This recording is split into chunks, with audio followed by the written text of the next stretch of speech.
that's super annoying.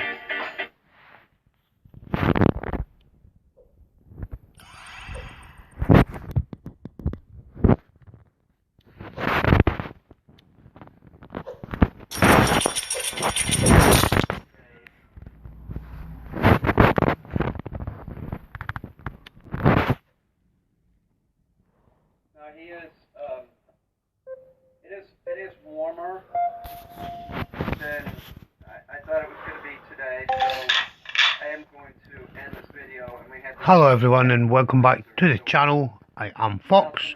Hope you're all having a great day so far. Today guys we're all playing indirect and yeah. We'll do some Berlin, we'll do some tournament, we'll play some 9-ball. It's going to be a good time, so sit back, relax, grab your popcorn, grab your beer, grab your weed, whatever it is you like to do, and enjoy the show. It is impossible to say what the origins of the Bigfoot actually are. There's a lot of lore, there's a lot of Indian lore. They've clearly been coming here. I believe that they're coming here, that they do not live here. That's why we don't have, we should have more physical proof other than from 1953 when my father and Morty were hunting. There should be, but we just don't see it.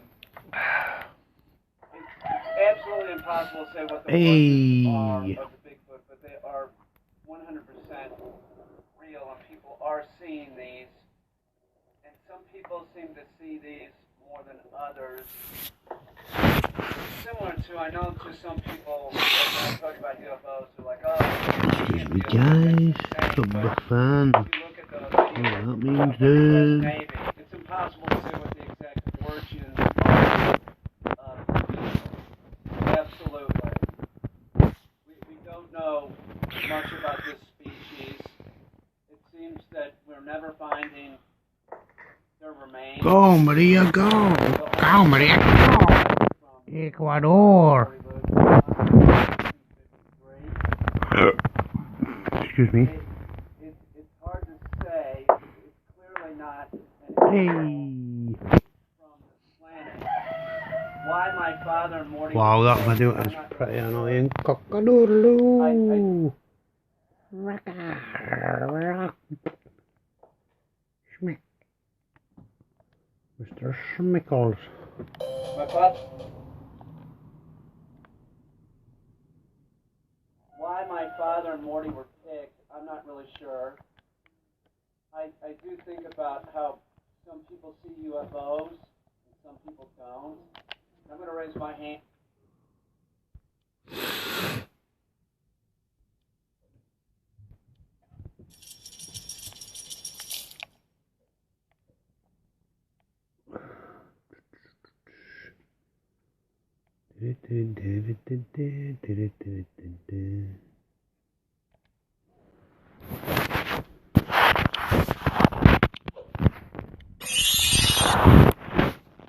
Damn fight. Stupid. No.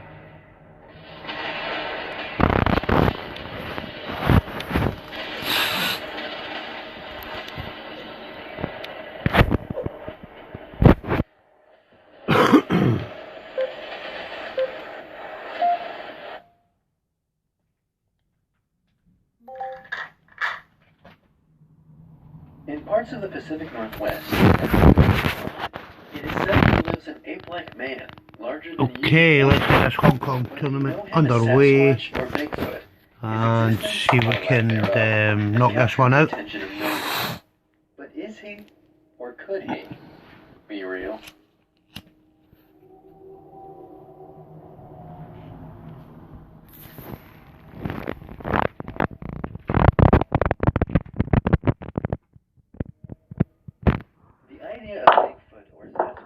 Traced back to the Pacific Northwest, more particularly in the area of Oregon and Washington.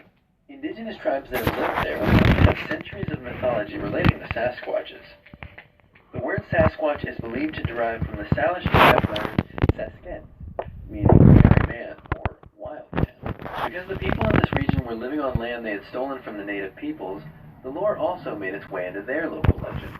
In the 1940s, lumberjacks hunters, trappers, and other working class men throughout the region told stories about Bigfoot. He was often blamed for vandalism and thievery in the lumber camps, as well as being accused of killing dogs that were lost in the woods. It wasn't until 1958 that Bigfoot would become the urban legend we know today. It was then that a set of large tracks were discovered near Bluff Creek in Northern California. Shortly after being discovered, the huge mysterious footprints made headlines in the small California newspaper, the Humboldt Times, which was also the first to officially put the moniker Bigfoot in print. Eventually the story spread, capturing the nation's imagination, and an entire industry was formed around searching for and celebrating the mysterious Bigfoot. In the 1960s, Dr. Grant of Washington State University began to study the various casts and footprints believed to have been made by Bigfoot from around the state. Based on the cast, it was believed the creature who made it was an upright walking primate with an injured foot.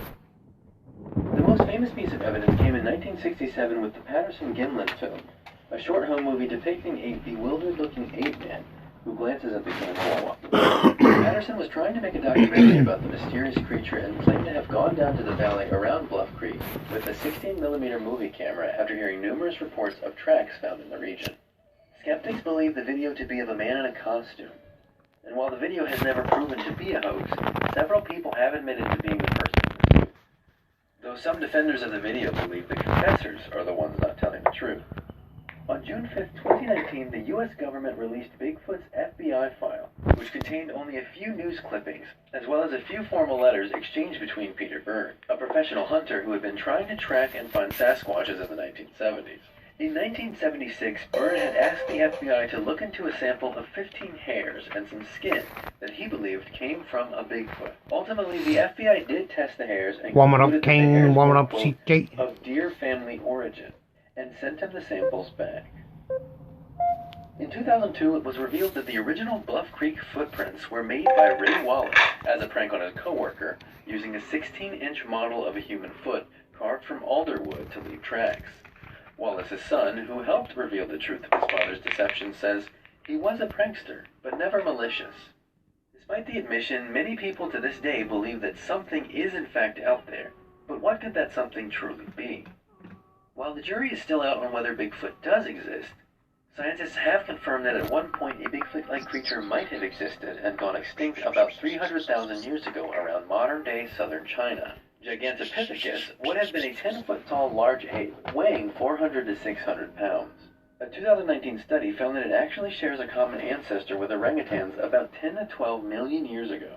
While some believe that there are still some Gigantopithecus in the Pacific Northwest, others claim that it wasn't nearly as agile as Bigfoot would be. But does the lack of any sufficient evidence mean there isn't a Bigfoot? Not necessarily. Many things once thought to be supernatural or out of this world turn out to be most definitely of this world and natural after all. The giant squid, for example, had been seen as a folklore creature for nearly 2,000 years, dating back to antiquity. The sea creature that probably inspired tales of the Kraken remained a sea monster in many people's minds until 1857, when evidence of one finally washed up.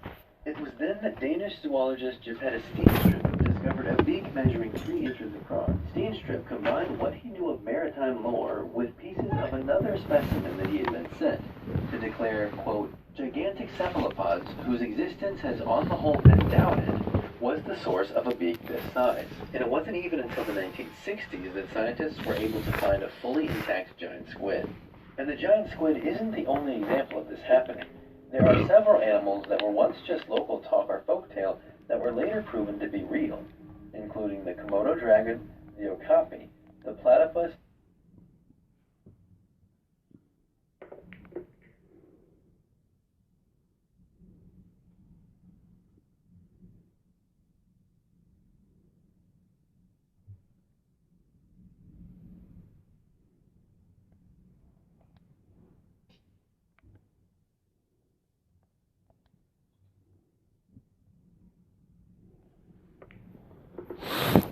LOL.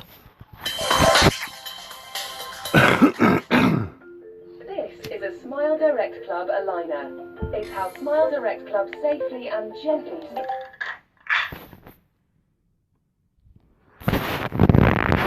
Right on.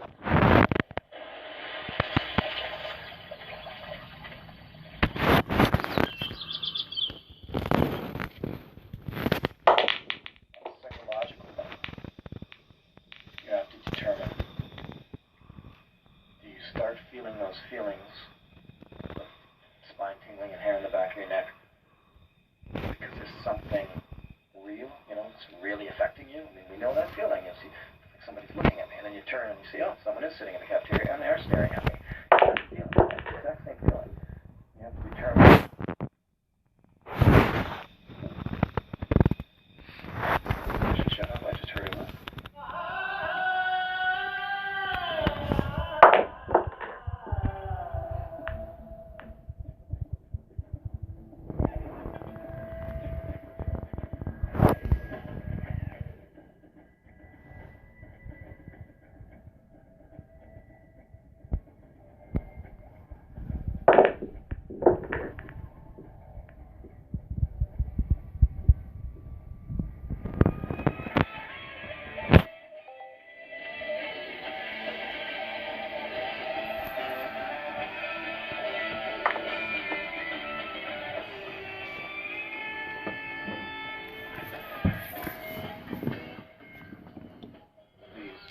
Smoky Mountains of Tennessee. The phenomenon we call Bigfoot is far from being relegated only to the West Coast mountains. Some of the most bizarre and intriguing encounters happen from Quebec all the way down through to Florida. And the stories here begin to stretch the boundaries of what this phenomenon might actually be. So many theories on phenomenon we call Sasquatch or Bigfoot. Is it part ape, part human? Is it a Neanderthal? Is it an alien? It just gets crazy after a while. And every Bigfoot advocate seems to have a different approach to what they think it is. What I'm doing is take me to your hotspots. Put me in there where you go. Let me check it out. Let me help you get to the bottom of what's going on here. And right now, I'm in these mountains in Tennessee. And I have a feeling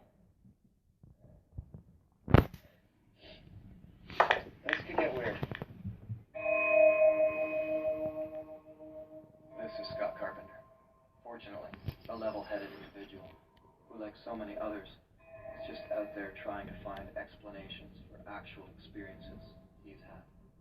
And since I myself refuse to be the poster boy for any one perspective, I'm here with him, with my eyes and my ears open to whatever will reveal itself in my search for truth to an elusive phenomenon.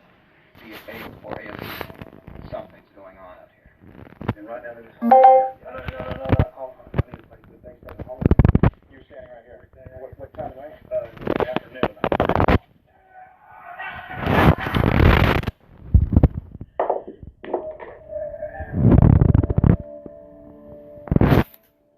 Where was it? They were down in there somewhere. When did they see them? Right, they were yelling and screaming at us. And then it started to kick the one on the side. You could tell that there were syllables being made.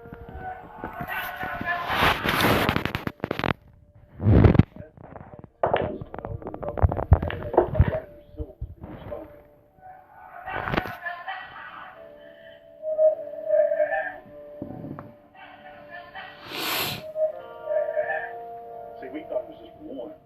And when he came back, he said, no, two individuals. And I think his opinion was, he told me that they were arguing with each other, not us. Right here. Right here. In other words, they saw us something, made them upset. And, whether they were arguing over course of action or something, they were arguing, but they didn't care that we heard.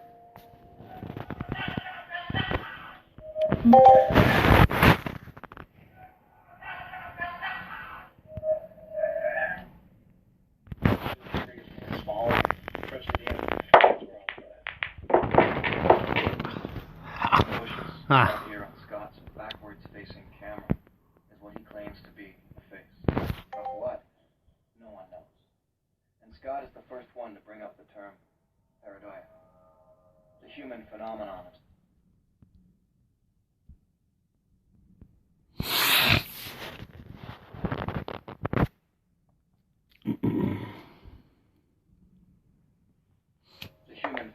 of seeing a face in everything, an attribute we have that scientists believe originates from our instinct to protect ourselves from predators.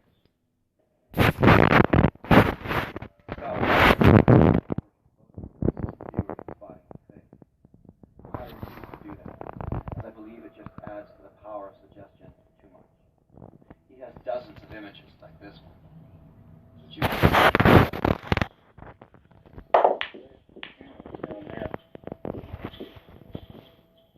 In this footage taken from Scott's trail cam, you can clearly see that something is messing with the camera. The perplexing image does not seem entirely like it's a bear, although there are many black bears in this area. Scott is convinced that whatever it was, it licked the camera, and then finally abandoned it. Scott comes by his interest honestly. He's simply heard things and seen things he can't explain through known wildlife biology, and he's not afraid to go out into the woods to find answers. He puts up as many trail cams as he can, and the only reaction I have to this footage is that I agree it seems a little odd.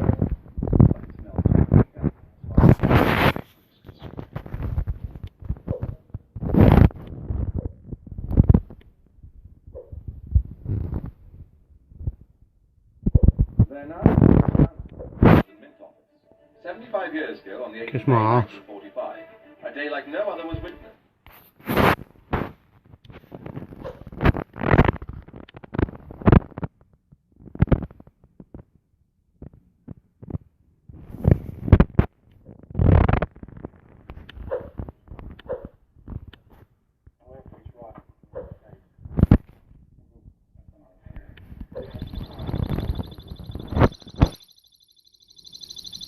Okay, so you're saying last time you were here, tell me how you know.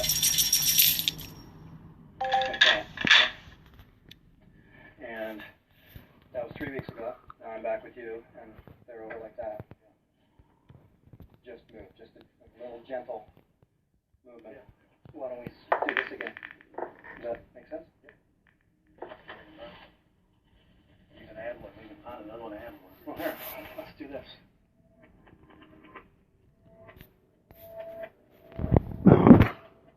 Scott and other researchers put out rock formations of colored beads, more gift-like material rather than food. They begin to rule out most, if not all, animals. There aren't a lot of bears that will come along.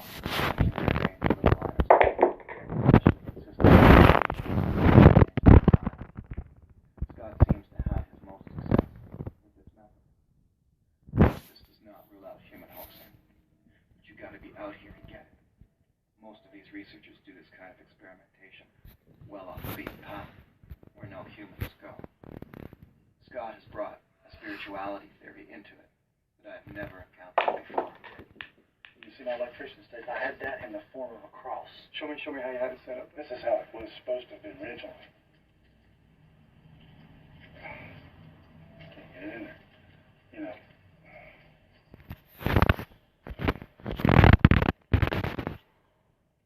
I heard that. I was just going to say, did you hear that? That was a whoop. Yeah. Congratulations. Yeah. Thank you. And what do you do in a situation like this? Do you whoop back? Do you just let it be? Let it be. Yeah. Right. Now the crows have been doing their thing, but that whoop was a whoop. That's how I had it 2 or 3 weeks ago.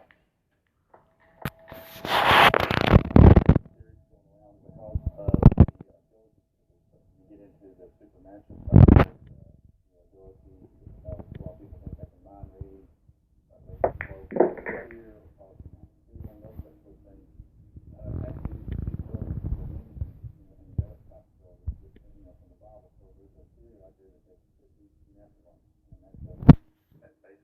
In Genesis 6, it talks about how the fallen angels mated with human women and created a hybrid, and those were called Nephilim. And they were giants and large, and so that's how that's where the theory got started. You carry that forward through history, and they ended up here in the Americas, and that's what the Bigfoot could be a descendant of the Nephilim. Sasquatch in the Bible. This was something I've never even considered. Yet look at the first 2 lines. There were giants on the earth in those days, and also after that.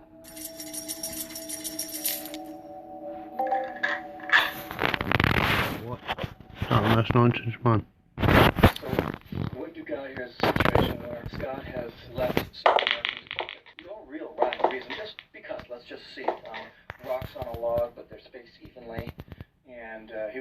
weeks ago, we come back and one of the rocks, or two of the rocks, are moved, you know, in a different pattern. But he also put this cross up in the tree. And Come on, man. He's researching all the different aspects of the possibilities here, including biblical aspects and so on, paranormal, spiritual, what have you. And here we've got, you know, he's put this cross across the tree using electrical tape, you know, looking like a traditional cross. We come in here now, 3 weeks later. Not only is it taken apart, but both branches are turned upside down and shoved into the stump. So that's creepy. That's the only reaction I have to that is that's creepy.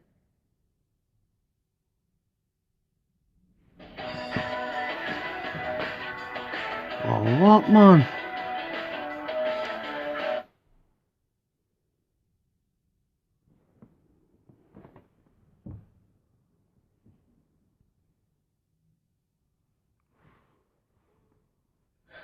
That's the only reaction I have to that is that's creepy.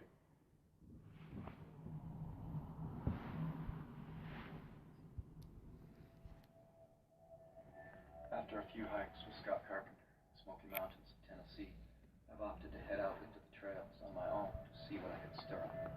Things happen when I make myself big. I did hear the knocks back there and different things. Could they have easily Come on, man. What is going on? This is dumb. Woodpeckers, absolutely, they could have been. No question about it. The first one was very suspect. The hoop that I heard, that was suspect. That was a strange little one-off to hear in the middle of the day like that, and not hear any others.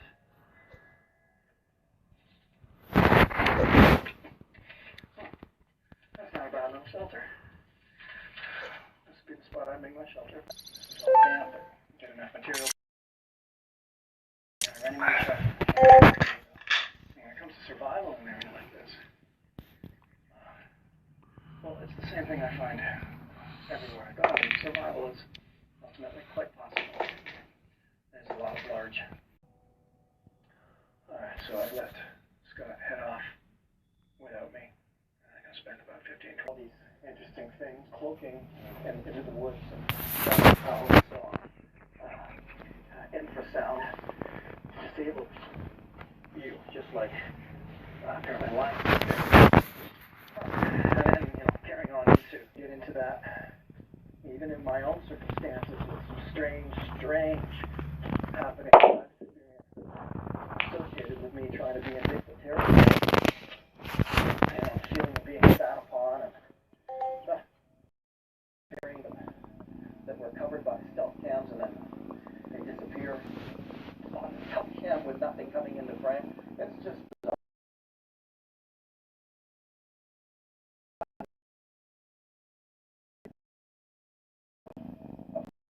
connection. That's really going to take some thinking on my part. And that just makes it even freakier. And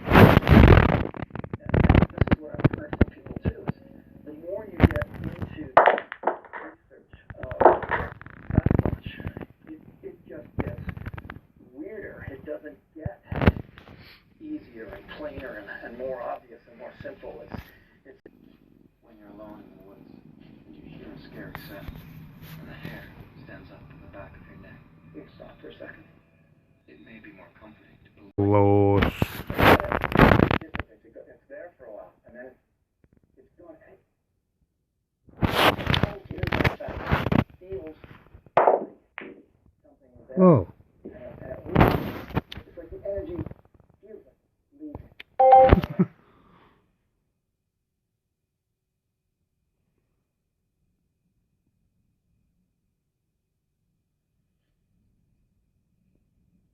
And that's all I'm reacting to. And that's all I'm telling you. I'm not suggesting that there is something there. I'm trying not to suggest that. I'm suggesting that, or I'm saying, I'm having a feeling. But what have I got other than... Alright guys, I will be back